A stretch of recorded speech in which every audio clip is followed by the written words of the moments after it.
Okay, so, your relationship with your grandma and grandpa, you said was pretty strained. Or is pretty strained, I think now, and this is what I'm hearing from you, because you don't feel that they treated you and your son equally growing up. I don't think it's strained. Oh, so your relationship with them is really good now? No, it's not good, but it's not strained because of that. Yeah, I'm grateful that they have. Mm-hmm. They're taking care of him, just like they took care of me. I'm grateful for that. Mhm. I think it's strained because I'm messed up Okay.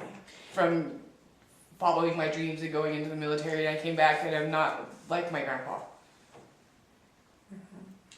So, what made you want to go in the military? Because it would to make my grandpa proud. Okay. Did you feel like your grandpa would be proud if you chose to be a housewife? No, I think he wanted me to serve the military like he did, and me being the only girl. And Yeah. no grandchildren except for you, or? Yeah. Okay. So, do you think things would have been different if you would have had a brother? I think that would have fell on him to join the military instead of me. But I was at the time happy to do it. And did you want to do that? I you did. Okay. I did. Did you have any other dreams? No, No? Always military? just to be in the military. Okay. And sometimes, unknowingly, I think that parents, this is my opinion, put stuff on us, their grandparents, and your grandparents were your parents, evidently, without ever realizing to make us feel bad if we don't do whatever they want. And then we beat ourselves up when it doesn't work out, which appears to be what you're doing, to me. I know that they diagnosed you with some PTSD and a traumatic brain injury, or a TBI. And evidently from reading stuff on your intake when you came into the office to do an intake, there was some the noise. Yeah. And our brains are really fragile. I mean, if your brain was just loose out there, I mean, it wouldn't survive. Right. So the loud sounds, the movement,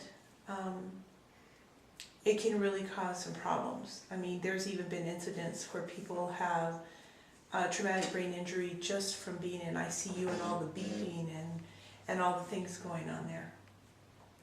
So, and not only that, but you've got PTSD, which pretty much runs hand in hand. I mean, it's the number one cause of people having mental health issues in the service. But it's not something that you can't get over, and that's what I think I want you to remember.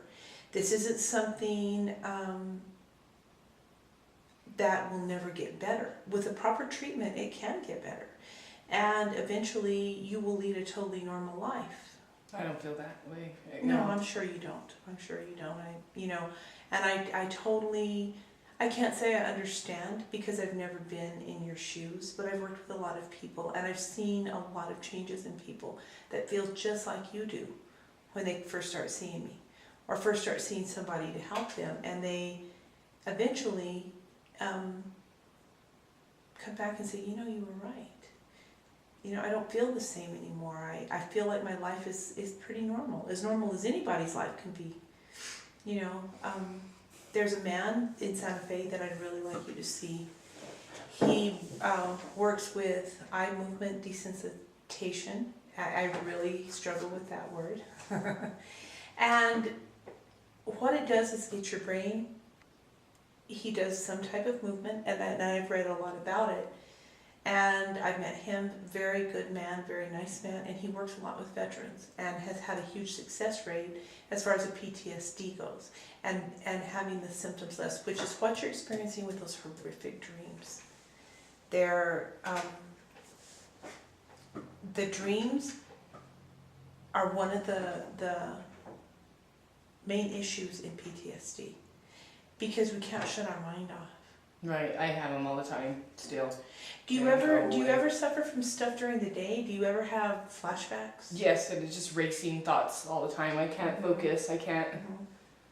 I can't function. It's like my life's shit now. It's falling apart. Okay, which I'm sure makes you, you know, have a lot of anxiety. Yeah. Because it's like, what do I do? Right. You know, nothing seems to be working, and I can't, can't spend time with my child, whom I love. How's your personal relationship with your fiance? I saw where you were getting married, or you're engaged. I don't know about when you're getting married, but you are engaged. He's a good man. He really stands by me and helps me. He's trying to understand what I'm going through. He doesn't really totally understand, but he tries. Okay. But I do have these horrible, I still am having those dreams about him choking me until I'm, Where do you think that's coming from? I don't know. Okay. The one thing, that I know that happens, and I'm not saying this happened to you, but a lot of times, and especially since it has to do with him, I can understand the dreams that you're having because of the baby, and the feelings you're having towards your child. But there is some issues surrounding the way men treat women in the service. And a lot of women have been sexually assaulted and are they're just not willing to step up because of the stigma that it's going to bring on them. And I'm not saying that happened to you at all. Yeah, he's a civilian. My fiance's a civilian. Well, not him doing that, but somebody yeah. in the service. Yeah. Okay. Why do you think, how was your relationship before you went to Iraq with him? It was good. I didn't have these dreams about him. And really that's everything going on in the dreams. It just kind of freaks him out, and he's worried. He's worried that maybe we shouldn't get married at this time, and I guess I would agree. Because I'm so... You say you guess you would. Yeah, I guess. I want to marry him, and I'm afraid if I don't get better, he's not gonna want to marry me. So, okay. And that might be where some of the dreams are coming from, A lot of times dreams are symbols for the most part.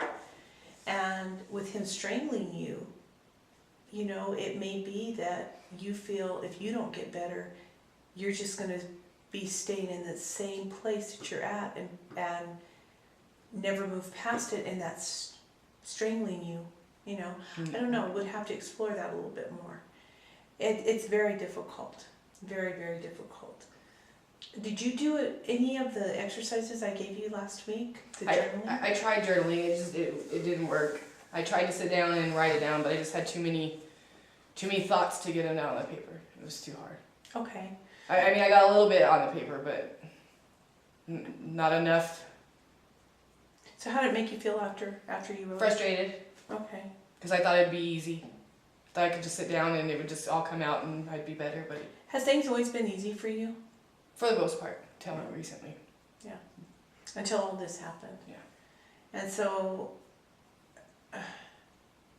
when it's not easy, it's very frustrating to you. Okay.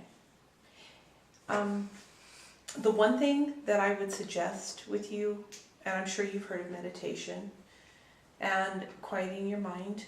Some people like soft music playing in the background. Some people don't. Sometimes soft music makes people very anxious. I always say to do something that makes you feel comfortable, because I can feel your anxiety level right now when we talk about certain things. But find a really quiet place. Either sometimes people go take a bath. Sometimes people just go sit alone in a closet. That's okay. It doesn't matter.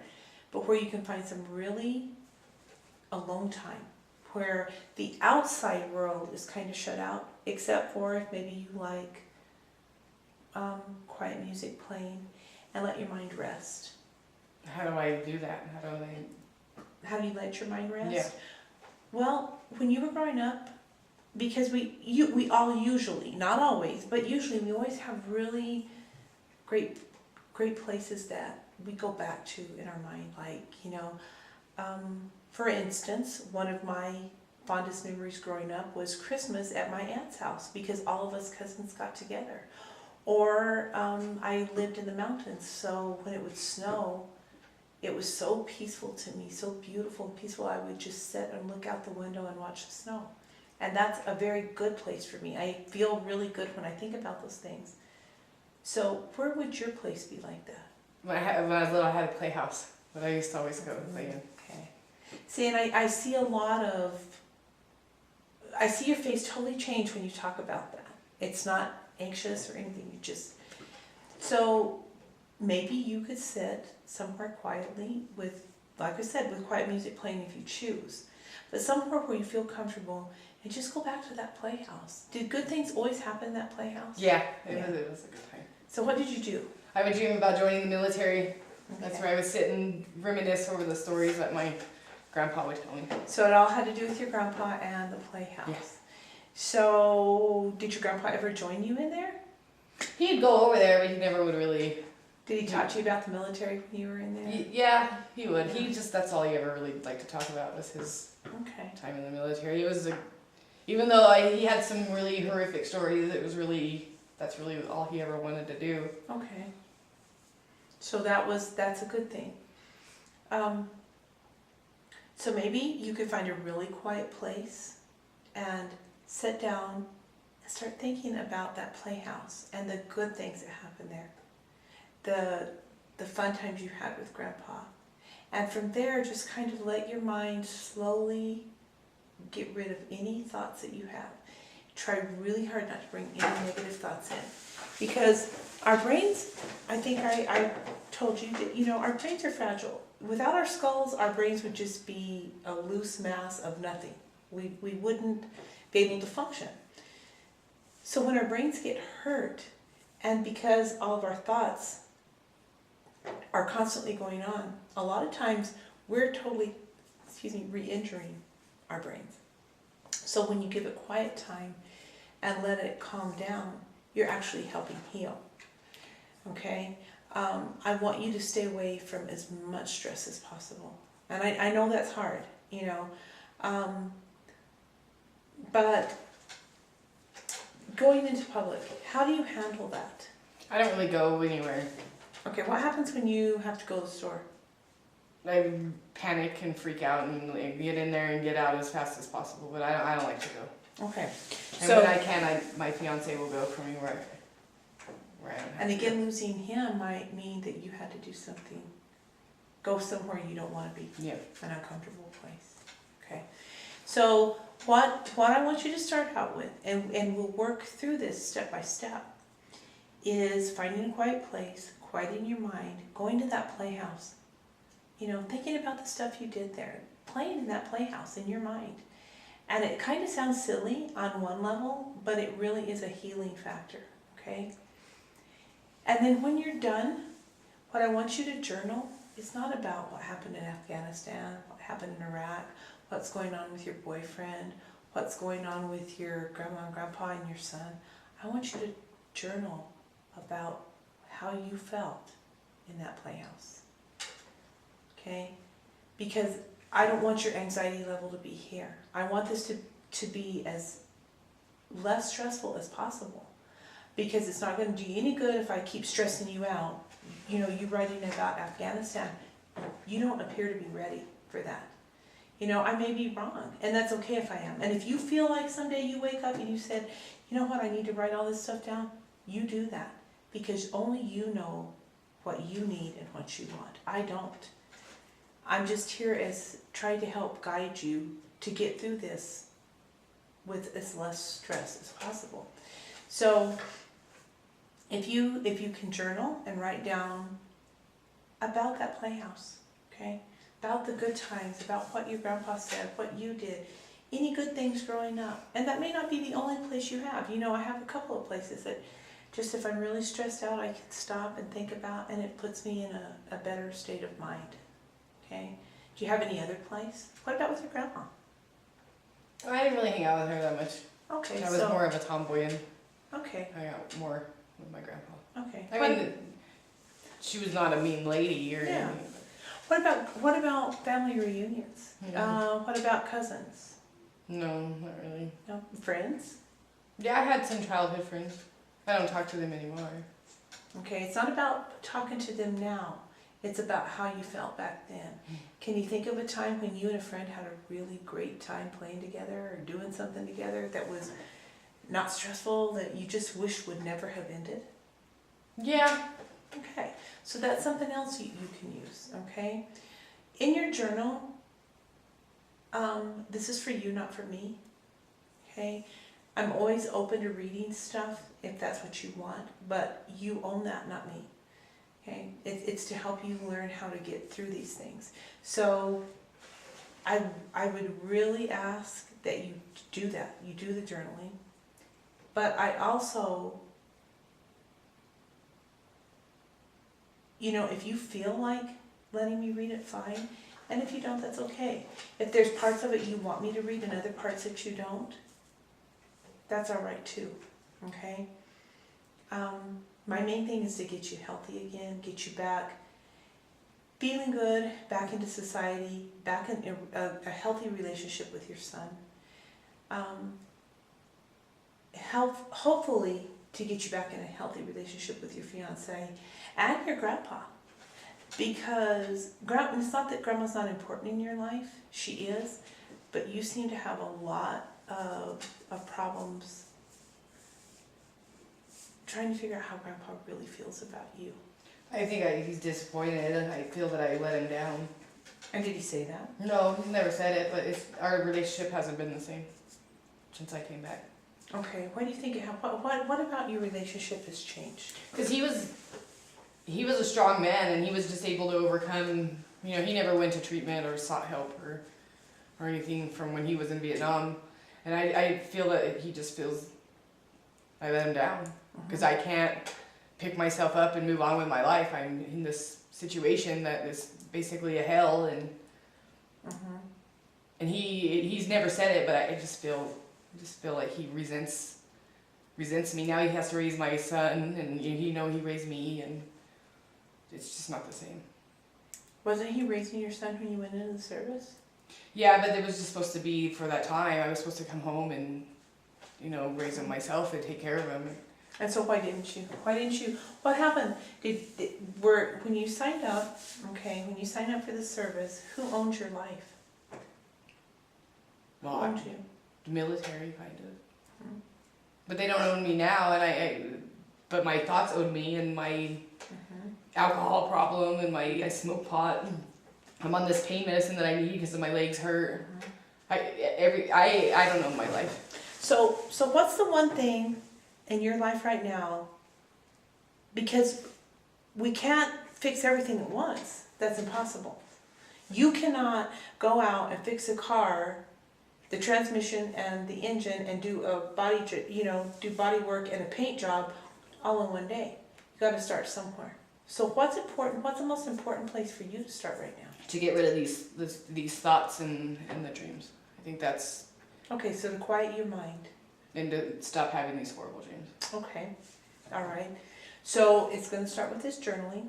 I'm going to get you a referral for that doctor. You can't do that? No, I don't. You have to be trained for that, and I'm not trained for it. I'm a big fan of it, and hopefully someday I will be. But right now, and I think you really need to go to somebody that is an expert in the field. He has worked with a lot of returning veterans. Okay, we need to let your mind understand. Even if you're saying, yeah, I understand, I know, that it's not my fault. But your mind doesn't understand that it's not your fault. So we need to get you in a place that lets you know, your mind know, that it wasn't your fault, the stuff that's happened, the things that happened to you, the reason you're back here, you haven't let people down. But it doesn't matter what I say. We need to get your mind in that place. So I want to continue to see you on a weekly basis. If you need me, you have my number, you have my cell number, you have my answering service number. Somebody can reach me if things are going on and you just feel that you need to talk to somebody. I'm always available. If not, they can put you in touch with somebody who can help you at that moment until I can be found. I'm going to set up an appointment for you in Santa Fe. And are you going to have a ride? I'll find a way. Okay, well, if you can't, let me know. We have resources that we can get you there. But I want you to continue the counseling, continue your journaling, quieting your mind, practice that. You may only be able to do that like maybe for 30 seconds at a time to start. That's okay. 15 seconds, 10 seconds, that's okay. It's a start. You start, everybody starts somewhere. You know, you start when you're baby by rolling over, by crawling, then by walking. You don't start just standing up, taking off and walking. So don't expect huge results overnight. But I can't promise you that everything's going to be okay, but I can promise you if we work together and you work really hard, things are going to get better for you. That I can promise you. Okay? Yes, ma'am. Okay. So can you come see me next week? Yes, ma'am. Okay. All right. Well, you take care of yourself. If you need anything, you let me know. Yes, ma'am. Okay. Thank you. Thank you.